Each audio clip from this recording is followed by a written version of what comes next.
Welcome back to programming with Rana Waqas. आज के इस ट्यूटोरियल के अंदर हम ऑब्जेक्ट ओरिएंटेड प्रोग्रामिंग का बड़ा ही इम्पोर्टेंट फीचर देखेंगे और बड़ा ही इम्पोर्टेंट कॉन्सेप्ट देखेंगे जिससे हम कोड की रीयूजेबिलिटी बढ़ा सकते हैं। तो अगर आपने मेरे चैनल को सब्सक्राइब नहीं किया तो आप मेरे चैनल को सब्सक्राइब कर लें और मुझे फेसबुक पर और इंस्टाग्राम पर इसी नाम से आप फॉलो कर सकते हैं। और यहाँ पर आपको प्ले लिस्ट के अंदर डिफरेंट कोर्सेज की और डिफरेंट लैंग्वेजेस की वीडियोस मिलेंगी, जिस तरह यहाँ पर Java tutorials from beginner to expert level, object oriented programming in C plus plus, और ये C plus plus programming fundamental है। और इसी तरह आपको यहाँ पे पाइथन और दूसरे वीडियो ट्यूटोरियल्स मिलेंगे।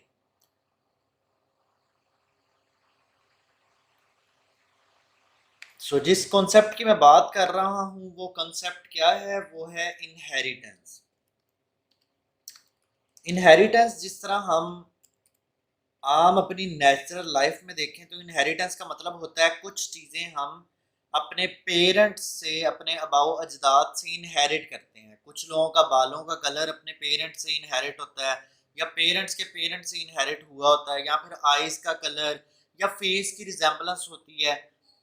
तो ये सारी चीज़ें हमारे अंदर इनहेरिट होती हैं हमारे पेरेंट्स की तरफ से। तो हम अपनी नेचुरल लाइफ में भी इस कॉन्सेप्ट को इनहेरिटेंस ही कहते हैं।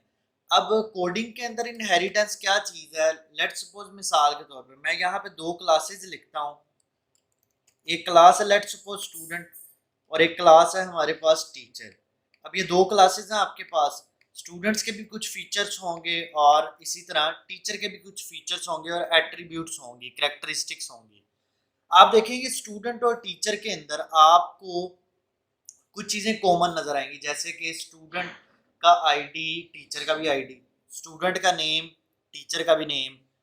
लेकिन कुछ चीज़ें स्टूडेंट और टीचर में आपको डिफरेंट नज़र आएगी, जैसे कि स्टूडेंट का सेमेस्टर कौन सा, या स्टूडेंट की फीस, या फिर टीचर की सैलरी।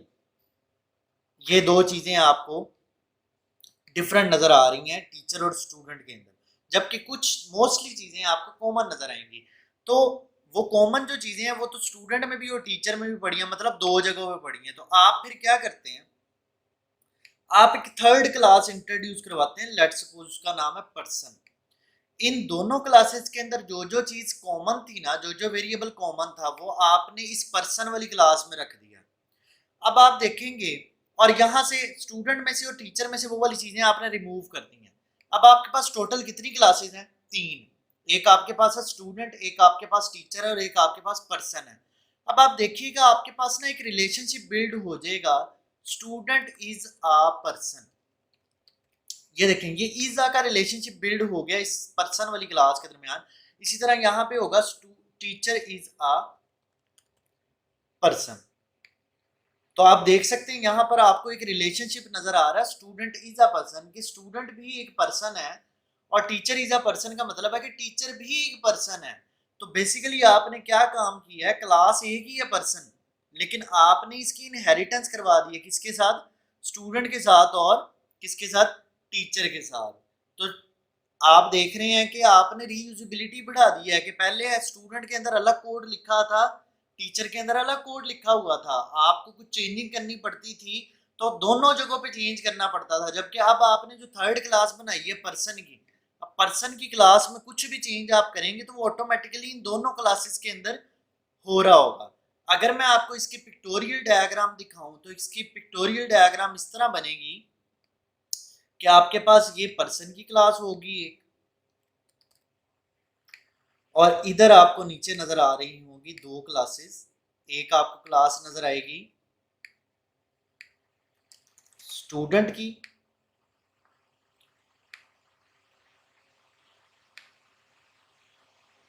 और एक आपको क्लास नजर आएगी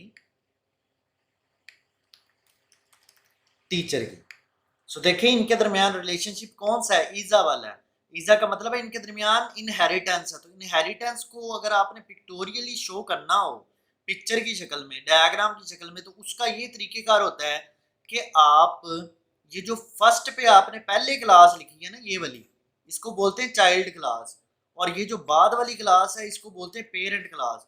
तो यहाँ पे डायग्राम में चाइल्ड क्लास की तरफ से एरो होना चाहिए पेरेंट क्लास की तरफ।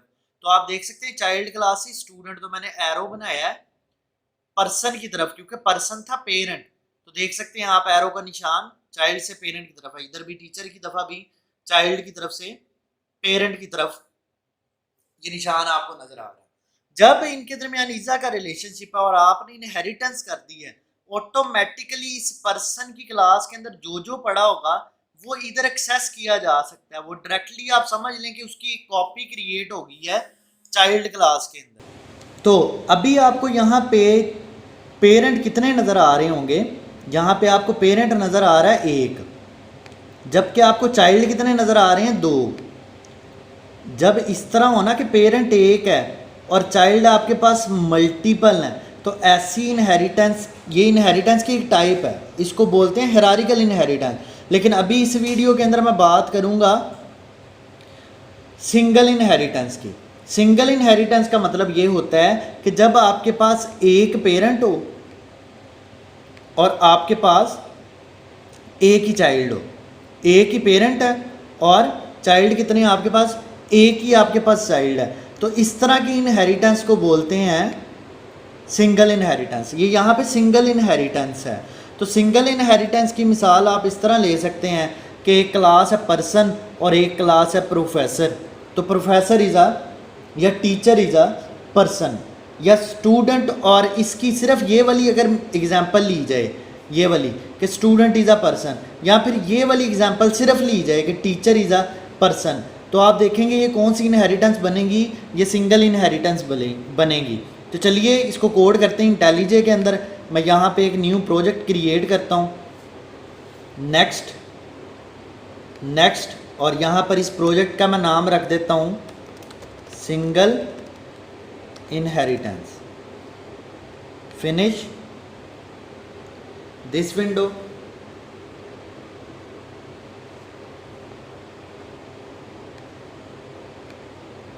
यहाँ पे सोर्स के अंदर एक फ़ाइल क्रिएट करता हूँ ड्राइवर डॉट जावा की, जिसके थ्रू हम अपना कोड चेक करेंगे चलाकर। और यहाँ P S V M shortcut है ये मेन फंक्शन क्रिएट करने का। और यहाँ पर मैं एक और क्लास क्रिएट करता हूँ जो पेरेंट क्लास थी वो मैंने क्रिएट करनी है यहाँ पर। तो मैं यहाँ पर क्रिएट करूँगा पर्सन की क्लास।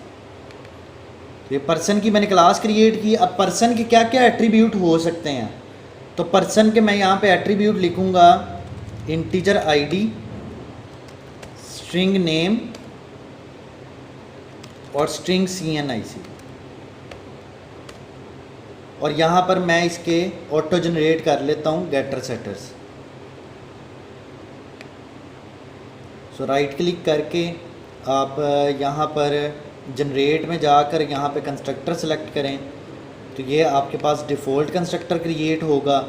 और यहाँ पे राइट क्लिक करें, जनरेट कंस्ट्रक्टर, और सारी ये सिलेक्ट करें आप, और यहाँ से ये आपने ओवरलोडेड कंस्ट्रक्टर क्रिएट किया।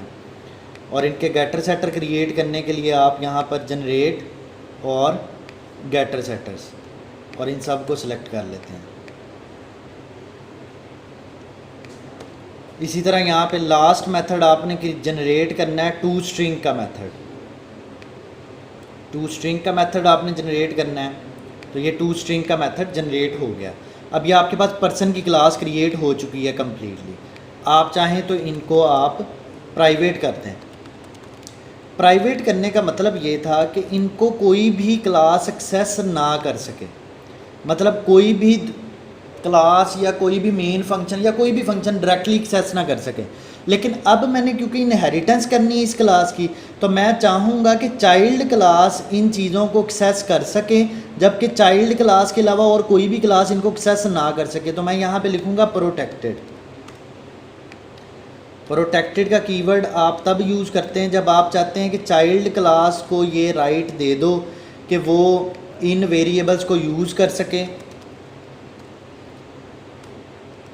डायरेक्टली। और उसके अलावा कोई भी सब बाकी सब के लिए प्राइवेट होंगे, ऑटोमेटिकली बाय डिफ़ॉल्ट ये सारे प्राइवेट हो जाएंगे बाकी सब के लिए। तो ये थी पेरेंट क्लास।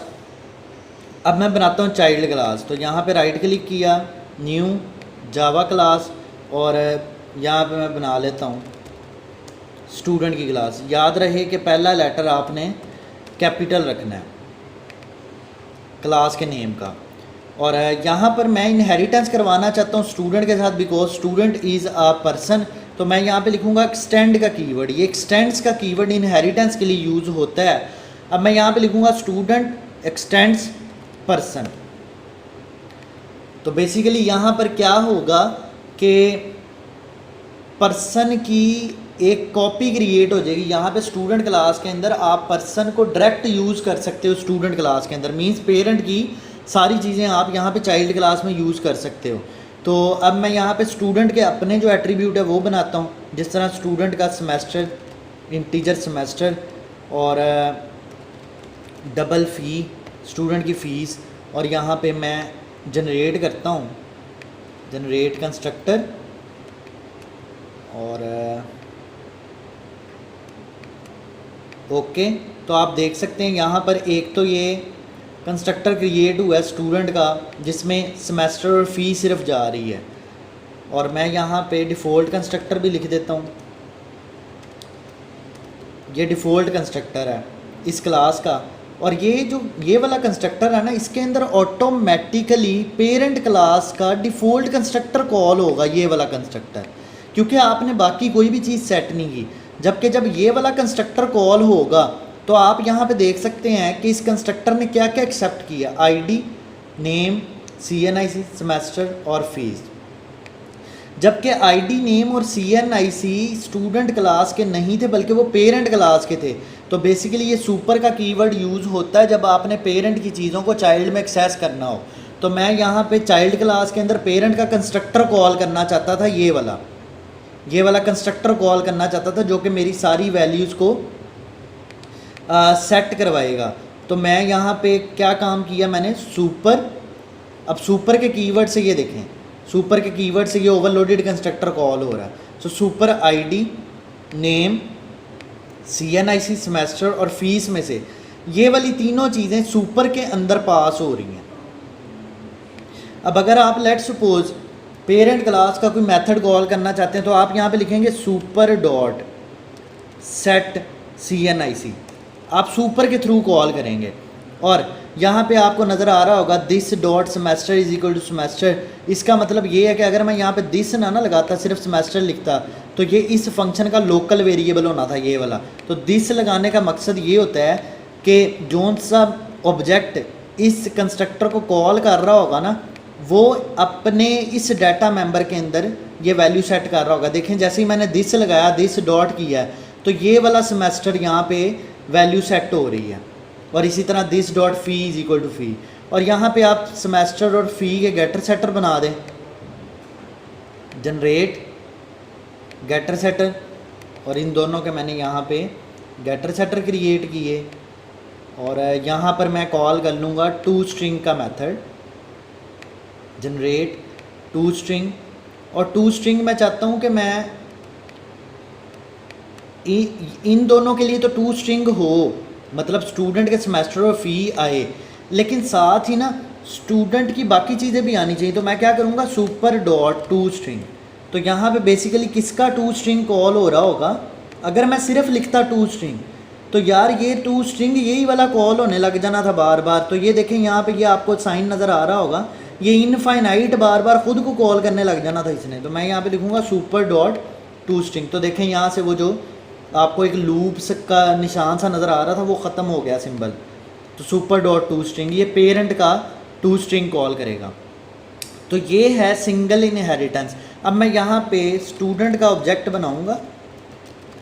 आपको याद होगा पिछली वीडियोस में, पिछले ट्यूटोरियल्स में आपने देखा होगा एसोसिएशन, कंपोजिशन और एग्रीगेशन, जिसके अंदर आपको हर क्लास के ऑब्जेक्ट बनाने पड़ते थे। इनहेरिटेंस में आपको पेरेंट क्लास का ऑब्जेक्ट बनाने की ज़रूरत ही नहीं है। आप यहाँ पे जब स्टूडेंट का ऑब्जेक्ट बना रहे होंगे ना, तो ऑटोमेटिकली पेरेंट का कंस्ट्रक्टर बन रहा होगा। तो मैं ये देखें यहाँ पे मैं आईडी भेजता हूँ, बल्कि यहाँ पे मैं इसका सेमेस्टर भेजता हूँ, फर्स्ट सेमेस्टर और इस स्टूडेंट की जो फ़ी है वो लेट सपोज 82,000 है। और फ़ी के बाद मैं यहाँ पे भेजता हूँ CNIC 352023 ये और 0600626 लेट सपोज ये है। और इसके बाद मैं इस स्टूडेंट बल्कि ये वो कौन सा कंस्ट्रक्टर कॉल हो रहा था, ये वाला कंस्ट्रक्टर कॉल हो रहा था, ये वाला। तो मैंने ये वाला क्योंकि कॉल करना है तो मुझे क्या करना पड़ेगा, थोड़ी सी वैल्यूज़ की तरतीब चेंज करनी पड़ेगी। तो मुझे सबसे पहले देना पड़ेगा आईडी, सबसे पहले मुझे यहाँ पे क्या देना पड़ेगा, आईडी, फिर नेम, फिर CNIC। तो मैं यहाँ पे दूंगा आईडी। सबसे पहले आईडी है लेट्स सपोज 266 और उसके बाद आईडी के बाद यहाँ पे क्या है, नेम है स्टूडेंट का। तो नेम मैं यहाँ पे कर देता हूँ एलेक्स, नेम है, और ये इनका CNIC है। और यहाँ पे इनकी क्या आएगा, सेमेस्टर आएगा, फर्स्ट सेमेस्टर है, और यहाँ पे इनकी फ़ीस है। तो ये इनकी फ़ीस है। तो सेमीकोलन यहाँ पे पुट करता हूँ, इसको थोड़ा सा लेफ़्ट में मूव कर देता हूँ ताकि आपको सारा नज़र आ सके। वैसे तो आप यहाँ पर यूँ एंटर भी कर सकते हैं ताकि ये डबल लाइन में आ जाए और आपको आसानी हो देखने में, अपने कोड को अंडरस्टैंड करने में। तो मैं यहाँ पे क्या करूँगा, एस आउट, और मैं यहाँ पे करता हूँ स्टूडेंट डॉट टू स्ट्रिंग, और इसको चलाते हैं और देखते हैं ये आपको क्या इन्फॉर्मेशन डिस्प्ले करता है। सो आप यहाँ पे देख सकते हैं स्टूडेंट, बेसिकली ये हो क्या रहा है, यहाँ पे हो क्या रहा है, ये कंस्ट्रक्टर कॉल हो रहा है ओवरलोडेड मीन्स ये वाला कंस्ट्रक्टर। इस कंस्ट्रक्टर के थ्रू पेरेंट का कंस्ट्रक्टर कॉल हुआ है जिसमें आईडी, नेम और CNIC पास हो गया और ये दो वैल्यूज़ सेट हो गई हैं। अब जब आपने स्टूडेंट का टू स्ट्रिंग कॉल किया ना, तो सबसे पहले ये लिखा आया, उसके बाद ये वाला टू स्ट्रिंग का मेथड कॉल हुआ है पेरेंट का। तो मैं थोड़ी सी अलाइनमेंट कर देता हूँ इसका स्ट्रक्चर थोड़ा सा चेंज कर लेते हैं। मैं इसको यहाँ से करता हूँ ख़त्म और मैं कहता हूँ आईडी, सबसे पहले आईडी आए और उसके बाद आईडी की वैल्यू, उसके बाद मैं यहाँ पे कर देता हूँ \n और नेम आना चाहिए, और उसके बाद नेम की वैल्यू आएगी, और यहाँ पर मैं कर देता हूँ \n और यहाँ पे CNIC का C कैपिटल कर देता हूँ, और यहाँ पे ये चीज़ बेशक आप ख़त्म कर दें जो सिंगल कोट्स थे, और यहाँ पे लास्ट पे बस ये। और इसी तरह मैं यहाँ पे जो स्टूडेंट के अंदर ये वाली चीज़ है, तो यहाँ पे मैं \n यूज़ कर लेता हूँ, यहाँ पर भी \n semester is equal to semester, और यहाँ पर भी \n और इस फ़ी का F कैपिटल कर देता हूँ, और यहाँ पर मैं \n यूज़ कर देता हूँ और इसको डबल कोट्स में कर देते हैं। तो अब ये ठीक है। अब मैं दोबारा इसको रन करता हूँ, देखते हैं अब क्या इन्फॉर्मेशन प्रिंट होती है। तो ये कौन सी इनहेरिटेंस थी, ये थी single inheritance. Single inheritance means जिसमें एक पेरेंट हो और एक चाइल्ड हो। तो अगर आपको सिंगल इनहेरिटेंस का कॉन्सेप्ट समझ आया और अब आप इसको खुद से इम्प्लीमेंट कर सकते हैं, तो आप सोचें दो क्लासेस खुद से, पेरेंट क्लास और चाइल्ड क्लास, और आप ये वाला कॉन्सेप्ट खुद से कोड करने की कोशिश करें। अगर आपको कोई भी क्वेश्चन होता है या कोई क्यूरी आपकी होती है, कोई भी प्रॉब्लम है, तो कमेंट सेक्शन में ज़रूर लिखें, और इस वीडियो को लाइक करना मत भूलिएगा, चैनल को सब्सक्राइब कर दें और बेल आइकन को ज़रूर प्रेस कर दीजिएगा ताकि आने वाली वीडियोस की अपडेट्स आप तक पहुंच सकें। अल्लाह हाफिज़, टेक केयर।